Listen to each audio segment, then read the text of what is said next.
اننی انا اللہ لا الہ الا انا، بے شک میں ہی ہوں اللہ کہ میرے سوا کوئی معبود نہیں، فاعبدنی تو آپ میری عبادت کریں، وَأَقِمِ الصَّلَاةَ لِذِكْرِي اور میری یاد کے لیے نماز قائم رکھیے، یعنی میری یاد کے لیے نماز قائم رکھیں، نماز میں مجھے یاد کریں، اللہ فرماتا ہے، اور اس میری یاد میں اخلاص مقصود ہو، میری رضا مقصود ہو، اور کوئی دوسری غرض نہ ہو، اسی طرح دکھلاوے کا دخل نہ ہو۔ اس سے معلوم ہوا کہ ایمان کے بعد تمام فرائض میں سب سے بڑا فرض نماز ہے۔ یہ 14 آیتیں ہیں سورہ طٰہٰ کی۔ جب حضرت عمر رضی اللہ تعالیٰ عنہ ایک برے ارادے سے چلے تھے نبی اکرم صلی اللہ علیہ وآلہ وسلم کو نقصان پہنچانے، ایمان نہیں لائے تھے، اور کسی نے کہا کہ آپ کی بہن اور آپ کی بہنوئی مسلمان ہو چکے ہیں، تو بہن کے پاس گئے، انہیں مارا، بہنوئی کو مارا۔ پھر جب بہن کی استقامت دیکھی تو کہا کہ مجھے وہ قرآن سناؤ، دکھاؤ جو ابھی تم پڑھ رہے تھے۔ اور پھر جب آپ کی بہن نے سورہ طٰہٰ آپ کے سامنے رکھی اور آپ نے پڑھنا شروع کیا، جب پڑھتے پڑھتے اس آیت پہ پہنچے، میں اللہ ہوں، میرے سوا کوئی خدا نہیں، فاعبدنی واقم الصلاۃ لذکری، میری عبادت کرو اور میری یاد کے لیے نماز قائم کرو، تو حضرت عمر رو پڑے اور عرض گزار ہوئے کہ مجھے حضور کے پاس لے چلیں، مجھے ایمان قبول کرنا ہے۔ ان الساعۃ آتیۃ، بے شک قیامت آنے والی ہے، اکاد اخفیہا، قریب تھا کہ میں اسے سب سے چھپاؤں، یعنی میں بندوں کو اس کے آنے کی خبر نہ دوں، اور اس کے آنے کی خبر نہ دی جاتی، قیامت کے متعلق نہ بتایا جاتا کہ قیامت آئے گی، لیکن یہ کیوں بتایا گیا؟ تاکہ لوگ قیامت کی تیاری کریں، لِتُجْزَى كُلُّ نَفْسٍ بِمَا تَسْعَى، تاکہ ہر جان اپنی کوشش کا بدلہ پائے، اور قیامت کے خوف سے لوگ گناہ ترک کر دیں، نیکیاں زیادہ کریں، اور ہر وقت لوگ توبہ کرتے رہیں۔ فَلَا يَصُدَّنَّكَ عَنْهَا مَن لَا يُؤْمِنُ بِهَا، تو ہرگز تجھے اس کے ماننے سے وہ باز نہ رکھے جو اس پر ایمان نہیں لاتا۔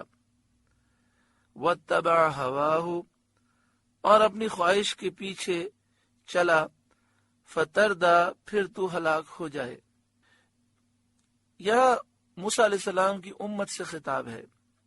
خطاب بظاہر حضرت موسیٰ علیہ السلام سے ہے، مراد اس سے آپ کی امت ہے۔ فلا یصدنک، یعنی اے موسیٰ، آپ یہ پیغام اپنی امت کے ہر فرد کو دے دیں کہ اس بات کو ماننے سے وہ ظالم تمہیں دور نہ رکھے جو ظالم اس پر ایمان نہیں لاتا، تم اس ظالم کی باتوں میں نہ آنا، وہ ظالم جو اپنی خواہشات کے پیچھے چلا، اگر تم اس کی بات مانو گے تو تم برباد ہو جاؤ گے۔ وما تلک بیمینک یا موسیٰ، اور یہ آپ کے سیدھے ہاتھ میں کیا ہے اے موسیٰ؟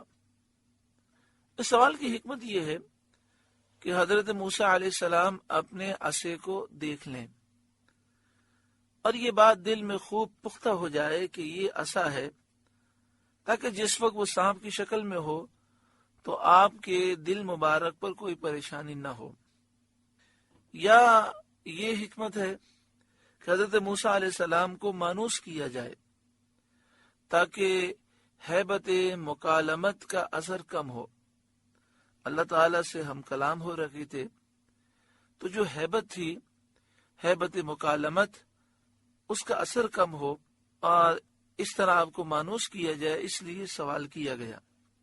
تو دو حکمت مفسرین نے بیان کی۔ وما تلک بیمینک یا موسیٰ، اور یہ آپ کے سیدھے ہاتھ میں کیا ہے اے موسیٰ؟ قال ہی عصایا، عرض کی یہ میرا عصا ہے۔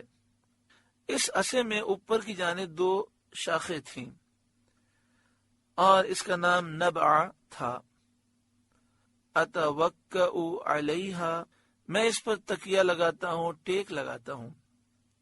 وأحش بہا علی غنمی، اور اس سے اپنی بکریوں پر پتے جھاڑتا ہوں۔ ولی فیہا مآرب اخری، اور میرے اس میں اور کام ہیں، مثلا توشہ اور پانی اٹھانے اور موذی جانوروں کو دور کرنے اور دشمن سے جنگ میں کام لینے وغیرہ کے اور بھی فوائد ہیں۔ ان فوائد کا ذکر کرنا اللہ تعالیٰ کی نعمتوں پر شکر ادا کرنا مقصود تھا۔ آپ نے یہ فوائد اس لیے ذکر کیے کہ آپ اللہ تعالیٰ کی نعمت پر شکر ادا کر رہے تھے۔ قال القیہا یا موسیٰ، اللہ نے فرمایا اے موسیٰ اسے ڈال دیں۔ فالقاہا، تو موسیٰ نے اس لاٹھی کو ڈال دیا، زمین پر آپ نے پھینک دیا۔ فَإِذَا هِيَ حَيَّةٌ تَسْعَىٰ، تو جبھی وہ دوڑتا ہوا سانپ ہو گیا، اور قدرت الہی دکھائی گئی کہ جو عصا ہاتھ میں رہتا تھا اور اتنے کاموں میں آتا تھا، اب اچانک وہ ایسا ہیبت ناک اژدہا بن گیا۔ یہ حال دیکھ کر حضرت موسیٰ علیہ السلام کو خوف ہوا، تو اللہ تعالیٰ نے ان سے فرمایا، قال، اللہ نے فرمایا، خذھا، اسے آپ اٹھا لیں، ولا تخف، اور آپ خوف نہ کریں، آپ نہ ڈریں، سنعیدھا سیرتھا الاولی، ان قریب ہم اسے پھر پہلی طرح کر دیں گے۔ جیسے ہی اللہ تعالیٰ نے یہ فرمایا، آپ کا خوف جاتا رہا، حتیٰ کہ آپ نے اپنا دست مبارک، اپنا ہاتھ مبارک اس اژدہے کے منہ میں ڈال دیا۔ جیسے ہی آپ نے ہاتھ اپنا لگایا، وہ دوبارہ لاٹھی بن گیا۔ اب اس کے بعد ایک اور معجزہ عطا فرمایا، جس کے متعلق اللہ تعالیٰ نے ارشاد فرمایا، وَاضْمُمْ يَدَكَ إِلَى جَنَاحِكَ، اور اپنا ہاتھ اپنے بازو سے ملائیے۔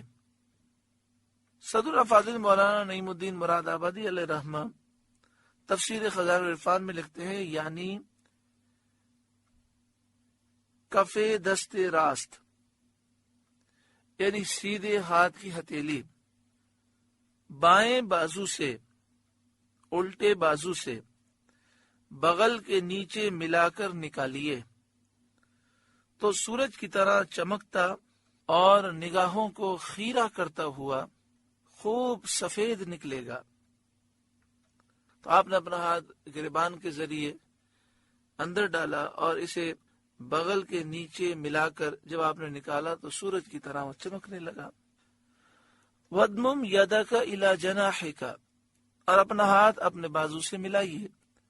تَخْرُجْ بَيْضَاءَ مِنْ غَيْرِ سُوءٍ آیَةً أُخْرَى، خوب سفید نکلے گا بغیر کسی بیماری کے ایک اور نشانی، یعنی یہ سفیدی کسی بیماری کی وجہ سے نہیں، اور یہ سورج سے زیادہ روشن ہوگا۔ یہ ایک اور معجزہ آپ کو دیا گیا۔ حضرت عبداللہ بن عباس رضی اللہ تعالیٰ عنہ نے فرمایا کہ حضرت موسیٰ علیہ السلام کے دست مبارک سے، ہاتھ مبارک سے رات دن میں سورج کی طرح نور ظاہر ہوتا تھا، اور یہ معجزہ آپ کے بڑے معجزات میں سے ہے۔ حضرت صدر افاضل مولانا نعیم الدین مراد آبادی علیہ رحمہ لکھتے ہیں، جب آپ دوبارہ اپنا دست مبارک بغل کے نیچے رکھ کر بازو سے ملاتے تو وہ دست اقدس پہلی حالت پر آ جاتا، یعنی آپ ایک دفعہ بغل سے ملا کر نکالتے تو روشن ہو جاتا، پھر دوبارہ ملا کر نکالتے تو وہ پہلے جیسا ہو جاتا۔ لِنُرِيَكَ مِنْ آیَاتِنَا الْكُبْرَى، تاکہ ہم آپ کو اپنی بڑی بڑی نشانیاں دکھائیں۔ اذهب الى فرعون انه طغى، فرعون کے پاس آپ جائیے، فرعون نے سر اٹھایا، سرکشی کی، وہ کفر میں حد سے گزر گیا۔ اور خدا ہونے کا دعویٰ کرنے لگا۔ الحمدللہ سورہ طٰہٰ کا پہلا رکوع مکمل ہوا۔ اللہ تعالیٰ اس رکوع کے نور سے ہمارے قلوب کو روشن فرمائے۔